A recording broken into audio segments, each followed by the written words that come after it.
So the worst people imaginable are the ones dining out. Which makes total sense.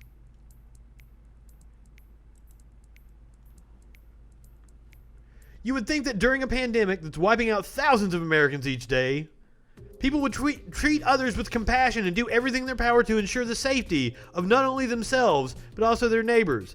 Turns out that's total bullshit. A new study found that restaurant goers are fucking terrible. I don't know who wrote this. He was indeed a bully, but he's also I really enjoyed his stance on antitrust. He was a trust buster, and he was also a true conservative in that he wanted to conserve public lands. There are a lot of things, like every president I have disagreements with. FDR I have disagreements with. Whether they're Republican or Democrat, I can look at the good things that they did and have respect for it. And those are the two things that I really admire Teddy Roosevelt about. A new study found that restaurant goers are fucking terrible, and service industry workers, who even in non-pandemic times are paid well below the minimum wage, are now facing even more challenges as people continue to opt for maskless brunch outings and are being total dirtbags. A new report from One Fair Wage surveyed 1,675, that's a good sample, of food service workers between October 20th and November 10th from 5 states. The study found that not only are servers receiving piss-poor tips, they're also being harassed for enforcing social distancing and mask wearing. In some situations, food service workers endure masculine harassment, a disgusting new phenomenon in which restaurant goers request the server remove their mask to gauge how much they should be tipped. I hadn't even heard about that. That's insane.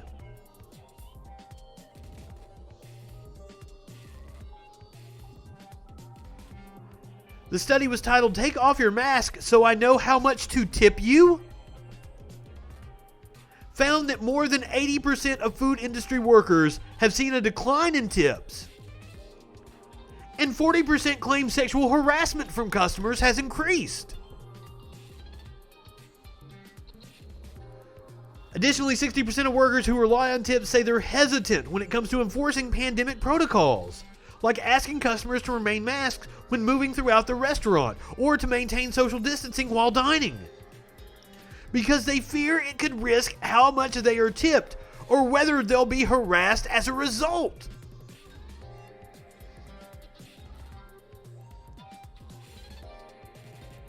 The study also found that 44% of worker surveys reported that at least one or more of their coworkers had contracted the virus, with 84% reporting being within 6 feet or of at least one person who is not wearing a mask during each shift.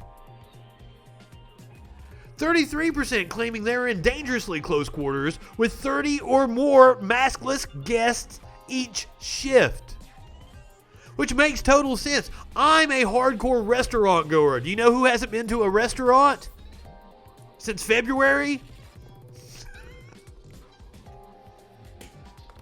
So I would assume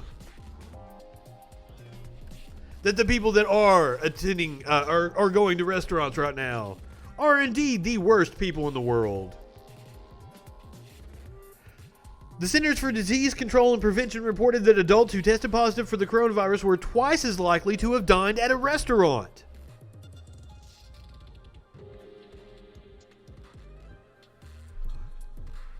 Insane. And we're putting these people in this position because the federal government isn't taking the lead in providing people with coronavirus aid. We're going to get to that here in just a second.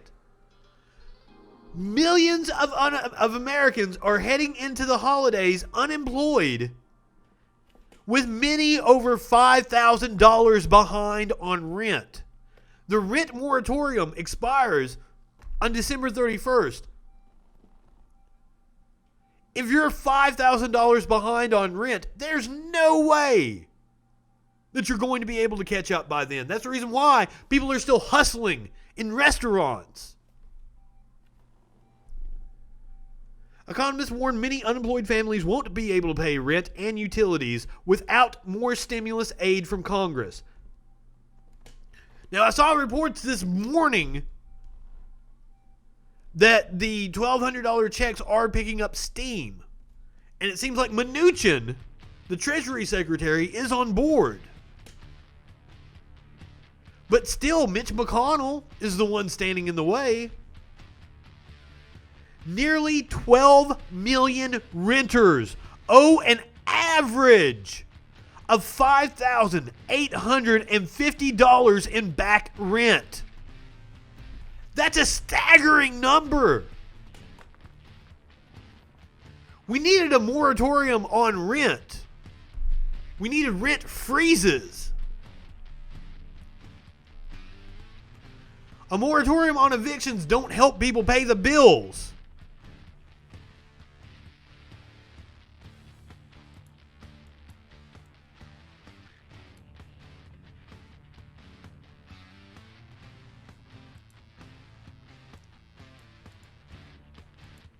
So now, as I said, it seems that we are closer to a relief bill as of today. Congress finally agrees on a COVID-19 stimulus bill. It's not going to provide much of a stimulus.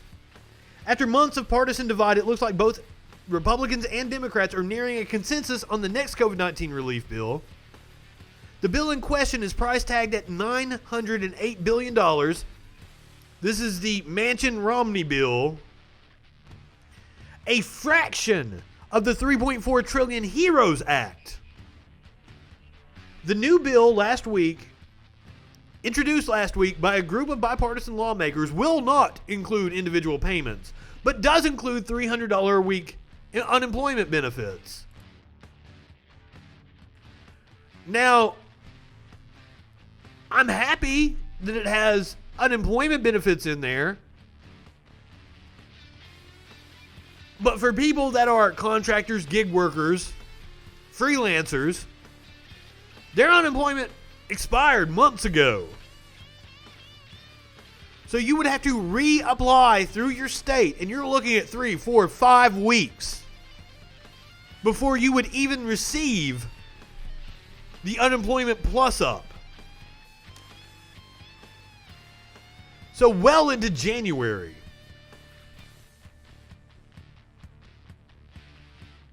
Yeah, I've gone through drive-thru a few times. I have a really awesome barbecue place just down the hill from my apartment. I've been through there a few times.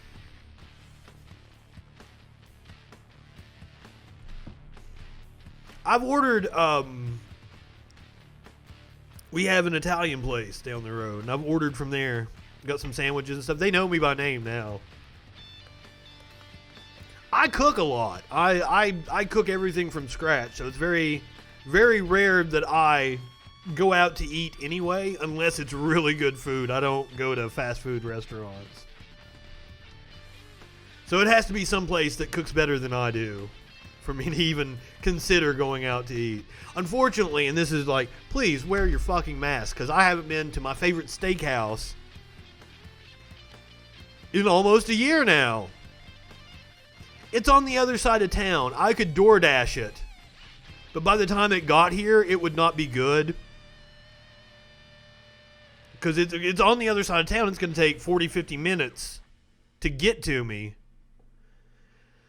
So it just really bums me out. I have not had my favorite bistro.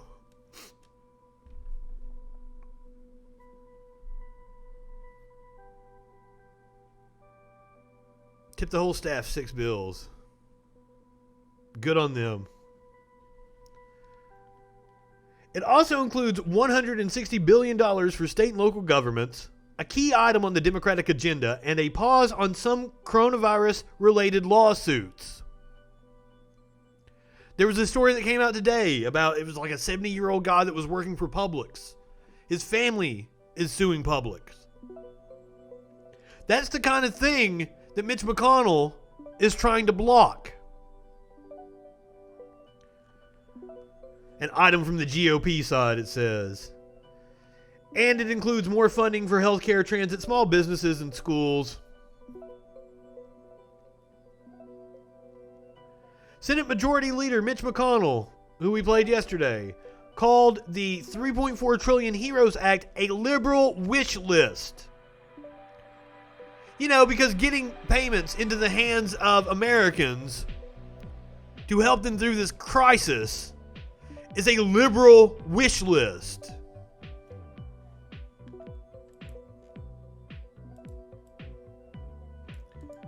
Media Winch, we got a story from over in your neck of the woods. I don't know what part of California this is from. Might not even be anywhere close to you guys. We've got a sheriff. Riverside County Sheriff Chad Bianco. Hello, I'm Riverside County Sheriff Chad Bianco. I just said that, Chad. Let's see what this motherfucker has to say. We have all recently learned of the new regional approach to combating COVID-19 and the pending closure and stay-at-home orders from our governor. We were also told... Now remember, we did the story last night where the Yale researchers found what orders worked the best. Limited gatherings to 10 people. Mask mandates. And stopping dining.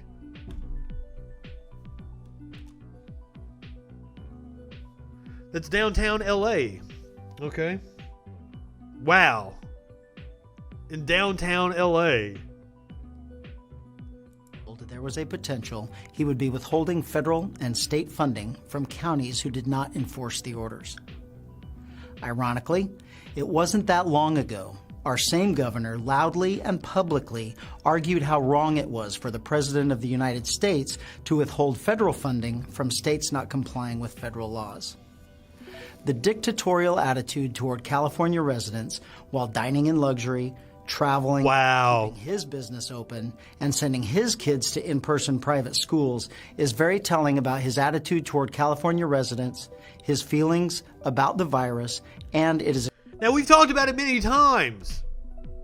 I'm tired of Democrats giving people like this asshole fodder for his argument. The optics aren't good from Governor Newsom. What was the name of the restaurant? French Laundry? That you went to dine in? He's talking about the sanctuary cities. That President Trump wanted to withhold federal funding from states that had sanctuary cities. Is extremely hypocritical.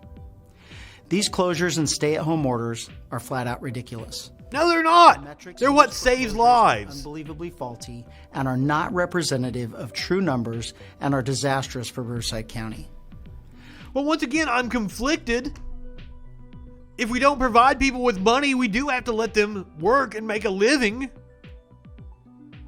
Now, one of the things I encourage people to do back at the start of the pandemic was to come up with like, hey, you're a bartender. Your bar is closed down. Do videos where you show people how to make drinks. Have a virtual tip jar like I do for videos. Get creative. Good evening, Dustin. By the way, yesterday I had you confused with someone else. I have another friend named Dustin. That's why when you told me how old you were, I'm like, man, you don't look that old. But thank you for joining us. Good evening. Let's get back to Sheriff Bianco here. When the medical field is so split about this virus, it might be time to employ... The medical field isn't split about the virus. What the fuck are you talking about? Oh, Producer Dave. So much. I've been ranting quite a bit. Right now, we're listening to Riverside County Sheriff Bianco talk about Governor Newsom's orders. a little common sense. Keeping money and support from our hospitals, who are struggling with normal, seasonal increases in patients, coupled with COVID-19 patients, is irresponsible. It appears part of the new goal is to shift attention away from his and others' personal behavior with a do as I say, not as I do attitude by turning public opinion against California sheriffs. He is expecting us to arrest anyone violating these orders, cite them and take their money, close their businesses, make... You guys love that shit! Sheriff's Department looks for any reason to harass people. What the fuck? them stay in their homes and take away their civil liberties, or he will punish all of us. I believe that all jobs are essential to someone. Well, so there's that.